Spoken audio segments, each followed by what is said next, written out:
Hello friends, मेरे हाथ में बहुत सारे डैश कैमरास हैं, लेकिन ये किसी भी कंपनी का कोई स्पॉन्सर्ड वीडियो नहीं है। मैं किसी भी कंपनी का नाम नहीं बताऊंगा।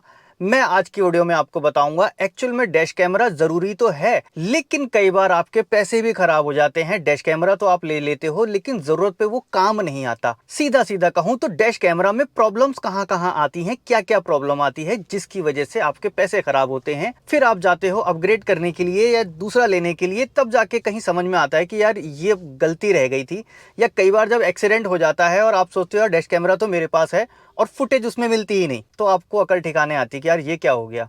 तो आप बेवजह पैसे कहीं ना बर्बाद करो, सटीक एक जगह पे पैसे लगाओ। कैसे लगाओगे वो आज की वीडियो में आपको बताऊंगा। तो चलो बिना देरी के वीडियो स्टार्ट करते हैं। तो देखो, मार्केट में अभी डैश कैमरा बहुत सारे हैं, भीड़ लगी हुई है। ये सिंगल चैनल कैमरा है जो ऐसे मूव हो जाता है। ये 3 चैनल कैमरा है जो आगे पीछे वो सब दिखाता है। ये भी एक सिंगल चैनल कैमरा है जो ऐसे मूव हो जाता है। और कुछ ड्यूल चैनल कैमरा आते हैं जो हमने अमेज में लगाया हुआ है। देखो, 3000 का भी कैमरा मिल जाता है, 2500 का भी कैमरा मिल जाता है और 20-25 हजार तक भी कैमरे जाते हैं। 30-35 हजार के भी कैमरे हैं। सस्ता कैमरा होता है सिंगल कैमरा, थोड़ा सा महंगा होता है डबल कैमरा, आगे और पीछे भी दिखाता है। थोड़ा सा और ऊपर चला जाता है जिसमें 3 कैमरा होते हैं जो केबिन को भी कवर करता है। लेकिन कैमरा जितना बढ़ता है उतना मेमोरी का स्पेस भी आपको ज़्यादा चाहिए होता है और फिर वो बाकी चीज़ों को भी इंटरप्ट करता है। जब मैं आगे बात करूंगा इसका डेटा लेने की, तब वो बताऊंगा। अब सबसे पहले जो सस्ते कैमरे आते हैं उनमें प्रॉब्लम क्या होती है। सीसीटीवी कैमरा हो गया या फिर डैश कैमरा हो गया, दोनों में एक चीज़ कॉमन होती है कि इनको कंटिन्यू रिकॉर्ड करना होता है।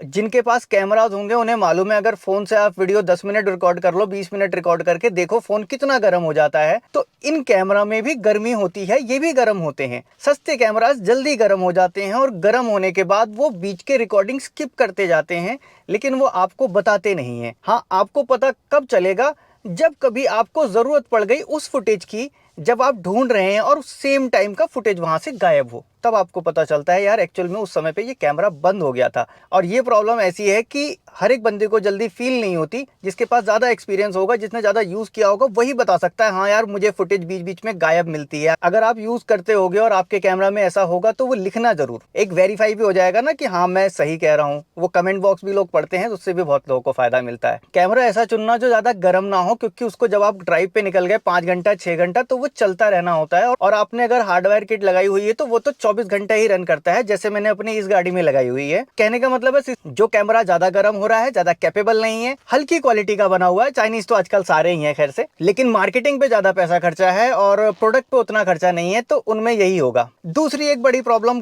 कैमरा में क्या आती है, कैमरा तो आपने लगाया, आपने फुटेज भी देखी, अच्छी फुटेज दिख रही है, लेकिन जब आप उसको जूम करते हो तो आप पाते हो कि किसी गाड़ी की नंबर प्लेट अगर वो 5-10 मीटर या 20 मीटर से ज्यादा डिस्टेंस पे है तो आप उसकी नंबर प्लेट नहीं पढ़ पाते। अगर कोई इंसान आता है, अचानक से लाइट रिफ्लेक्ट करती है तो उसके फेस को आप नहीं पहचान सकते। ऐसा ही केस मेरे साथ हुआ था। मैंने जब गाड़ी खड़ी की थी मुंबई पार्किंग में, तो वो चोरी वाला सीन आपको याद होगा। वो पार्किंग मोड में गाड़ी ने उस ऑटो का नंबर कैप्चर कर लिया था जबकि मेरी गाड़ी खड़ी थी। तो कैमरा ऐसा होना चाहिए जो उस नंबर को दूर से कैप्चर कर ले, नंबर पढ़ने में आ जाए। सस्ते कैमरों में ये पॉसिबल नहीं हो पाता। सीनरीज अच्छी दिखती है, आप देखो कि हाँ यार साफ दिख रहा है, कोई झिलमिल नहीं है, लेकिन जब आप उसको जूम करोगे तो पाओगे कि पिक्सेल्स उसके फट गए और जूम करके वो नंबर्स नहीं बता पा रहा है। कोई साइन बोर्ड अगर आगे लगा है, कोई बोर्ड लगा है, उसमें कोई एड्रेस लिखा है, वो एड्रेस आप नहीं पढ़ पा रहे हो। ये इनकी दूसरी बड़ी प्रॉब्लम्स होती है। तीसरी एक प्रॉब्लम और होती है इसमें, जब आप डैश कैमरा लगा रहे हो तो उसका फुटेज जो क्लिप्स हैं आप कहाँ देखोगे। कहने को सारे लोग कहते हैं आप फोन में देख सकते हो, कंप्यूटर में देख सकते हो, लैपटॉप लगा सकते हो, टीवी एक्सेस कर सकते हो, बहुत सारी चीजें लिखित में आपको मिलेंगी, लेकिन प्रैक्टिकली कितना टाइम लगता है ये चीज़ों को लेने में, वो भी इनसे सवाल करना। जब आप कनेक्ट करते हो अपने ऐप पे, का मोबाइल एक्सेस लोड लेता है। जो ये सस्ते कैमराज होते हैं इनके एप्लीकेशन इतना लोड लेते हैं कि आपका मोबाइल फ़ोन खुद से हैंग करने लग जाता है। इवन जब आप उनको कनेक्ट करते हो कैमरे के साथ, जब देखना चाहते हो फुटेज, तो वो फुटेज इतनी धीरे धीरे ट्रांसफर होती हैं कि अगर आपको एक फुटेज लेना है तो कई बार 1 घंटा और 1.5 घंटा भी लग जाता है, कई बार 2-2 घंटे तक लग जाते हैं। ये इस चीज़ पे भी डिपेंड करता है कि आपने मेमोरी कार्ड कितना बड़ा डाला हुआ है। जितना ज़्यादा कैपेसिटी का मेमोरी कार्ड उतना ज़्यादा समय लगेगा, जितना वीक सॉफ्टवेयर, जितना खराब सॉफ्टवेयर, उतना ज़्यादा समय लगेगा। और वो सॉफ्टवेयर अगर मिसबिहेव करेगा तो आपके फ़ोन को भी हैंग करेगा और बाकी चीज़ों में भी प्रॉब्लम क्रिएट करता है। कई बार तो ऐसा लगता है यार फ़ोन से ही एप्लीकेशन ही निकाल दो। डेटा जब आप डायरेक्ट कंप्यूटर से कनेक्ट करने जाते हो उस समय भी ऐसा ही होता है। कैमरे को पावर देना होता है, फिर पावर देने के बाद फिर कनेक्ट करना होता है। तो मोटा मोटा कहने का मेन मकसद ये है कि डेटा लेना भी ईजी होना चाहिए उस कैमरा से। तो इसके लिए आप प्रिपेयर रहना।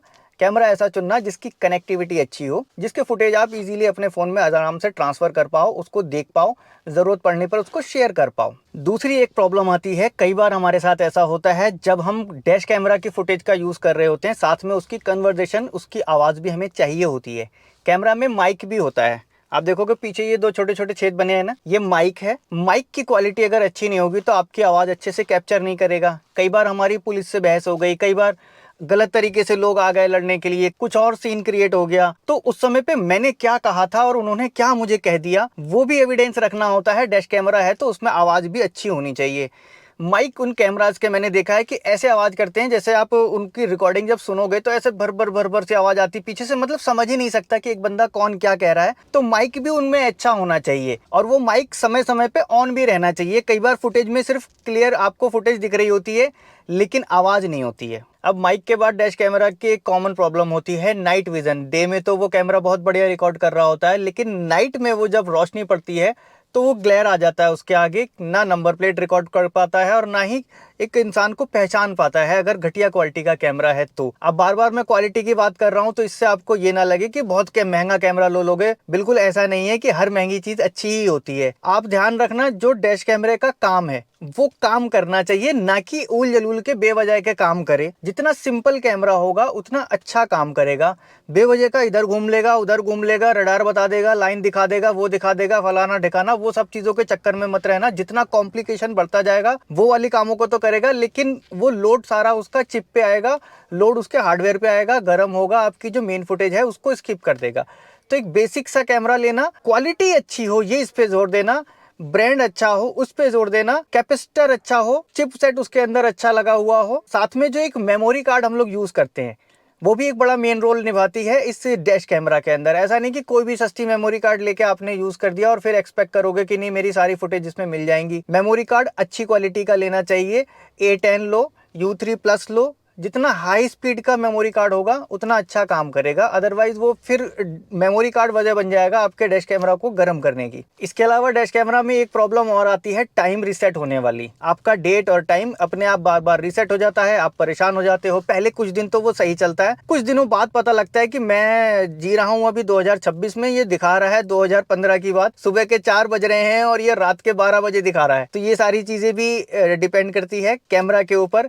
कैमरा के अंदर एक इनबिल्ट बैटरी होती है, वो डेड हो जाती है, जल्दी खराब हो जाती है, इस वजह से वो बार बार अपने आप रीसेट हो जाता है, टाइम सही नहीं लेता। और देखो ये ज्यादातर प्रॉब्लम्स कैमरा के अंदर गर्म होने की वजह से आती हैं, लगातार यूज करने की वजह से आती हैं। गर्म होने वाली ये प्रॉब्लम बैटरी बेस्ड कैमरा में ज्यादा आती है, सुपर कैपेसिटर बेस्ड जो कैमराज होते हैं उनमें थोड़ी कम आती है। बाकी डिपेंड करता है हमारे एरिया के एटमॉस्फेयर पे भी कितना गर्मी रहती है, और फिर भी अच्छी क्वालिटीज के कैमरा बहुत ज्यादा झेलते हैं, वो स्किप नहीं करते। हाँ, कुछ क्वेश्चन भी जो कॉमन है डैश कैमरा के रिगार्डिंग, उनके भी आंसर मैं आपको बता देता हूँ। पार्किंग मोड लगाना चाहिए नहीं लगाना चाहिए? देखो अगर आपको जरूरत है पार्किंग मोड की तो आप लगाओ, इससे ये फायदा होता है कहीं आप गाड़ी खड़ी करके जाते हो उस समय भी ये रिकॉर्डिंग करता है, लेकिन कम मेमोरी स्पेस यूज करता है, ये टाइम लैप्स रिकॉर्डिंग करता है। इसके लिए आपको एक हार्डवेयर किट लगानी पड़ती है। दूसरा क्वेश्चन ये भी आता है हार्डवेयर किट लगाने से क्या बैटरी ड्रेन होती है? हाँ जी, हार्डवेयर किट लगाने से बैटरी ड्रेन होती है, लेकिन इतनी ज्यादा नहीं। अगर आपने हफ्ता 10 दिन गाड़ी खड़ी रखी, पार्किंग मोड लगा रखा है, तो गाड़ी आपकी 10 दिन बाद भी स्टार्ट हो जाएगी। इतना ज्यादा नहीं लेती, लेकिन हाँ लेती है। लेकिन कहीं अगर आप सेफ जगह पे हो, लंबे समय के लिए पार्क किए, तो आप उसको डीएक्टिवेट भी कर सकते हो, कैमरा में सेटिंग होती है। फिर इसके बाद लोग पूछते हैं कि डैश कैमरा बाहर से लगाने से क्या वारंटी वॉइड हो जाती है? जी वॉइड नहीं होती है वारंटी। एक्चुअल में ये एक कॉमन एक्सेसरीज है जिसको हमेशा आपकी गाड़ी में होना चाहिए। बाहर की कंट्रीज में ये एक मैंडेटरी है, गाड़ी निकलेगी तो डैश कैमरा होगा ही होगा। अब कुछ कार कंपनीज अपने गाड़ी के मॉडल्स में वो डैश कैमरा लगा के ही दे रही हैं इनबिल्ट। अब सबसे कॉमन सवाल ये होता है डैश कैमरा अच्छा कौन सा है, कौन सा ले लूं? तो भाई साहब मैं आपको ये बताऊंगा, डैश कैमरा आप अपनी अकल लगा के लेना, किसी भी प्रमोशन पे मत जाना। तमाम प्रमोशन पड़े हुए हैं चारों तरफ, भैया ये है वो है। मैं ओपन बता रहा हूँ आपको, यहाँ पे शायद ही कोई बताता हो। मेरे पास बहुत सारे प्रमोशन आ रहे हैं लगातार, ये वाले वो वाले, इनका किया इनका नहीं कर रहे हो, इनका क्यों नहीं कर रहे हो, मेरा क्यों नहीं कर रहे हो, ये क्यों नहीं कर रहे हो। अरे क्या हुआ? मुझसे नहीं हो पाता। मुझसे होता ये है कि अगर कोई जेन्युइन है कि भाई अच्छाई बताने के लिए वो राजी है तो बुराई बताने के लिए भी राजी हो, उसको बुरा ना लग जाए कि भैया जब मैं बुराई बताऊं। मैं जब व्यूअर्स को बता रहा हूं कि ये अच्छाई है तो उसकी जो कमी है वो भी बताऊंगा ही बताऊंगा। इसके लिए बहुत कम लोग राजी होते हैं, इसीलिए मैं इस तरह के प्रमोशन लेता ही नहीं। मेरा काम वैसे ही चल जाता है। आप लोग ये लाइक बटन दबाते हो और सब्सक्राइब करते हो, सब्सक्रिप्शन बढ़ता है, मेरी आवाज़ ऊंची जाती है, रीच बढ़ती है, मैं उससे ही काम चला लेता हूँ, मैं खुश हूँ। इसके अलावा आपको कुछ ज़रूरत पड़ती है तो आप मेरे जो दिए हुए लिंक से अगर कुछ बाय करते हो तो वहाँ पे भी मेरी काफ़ी हेल्प हो जाती है, और वहाँ मेरे ऊपर कोई दबाव भी नहीं होता कि मुझे किसी की अच्छाई ही करनी है, कोई बुराई ही करनी है। तो सीधी सी बात यह है, अपनी अकल लगा के अच्छी कंपनी का ब्रांडेड कैमरा लेना, अच्छा कैमरा लेना जिसमें फालतू के फीचर्स ना हो, जो उसका काम है वही कर ले, वो बहुत बड़ी बात है, वो अच्छे से कर ले बस। तो मुझे लगता है कि आज की वीडियो में जो मैंने कोर इन्फॉर्मेशन आपको दी है पसंद आई होगी, डैश कैमरा लेने में आपकी मदद करेगी। और प्लीज़ प्लीज़ प्लीज़ चैनल को सब्सक्राइब जरूर कर लेना, वीडियो को लाइक कर देना। मिलूंगा नेक्स्ट वीडियो में ऐसे ही किसी इंटरेस्टिंग टॉपिक के साथ। Thanks for watching.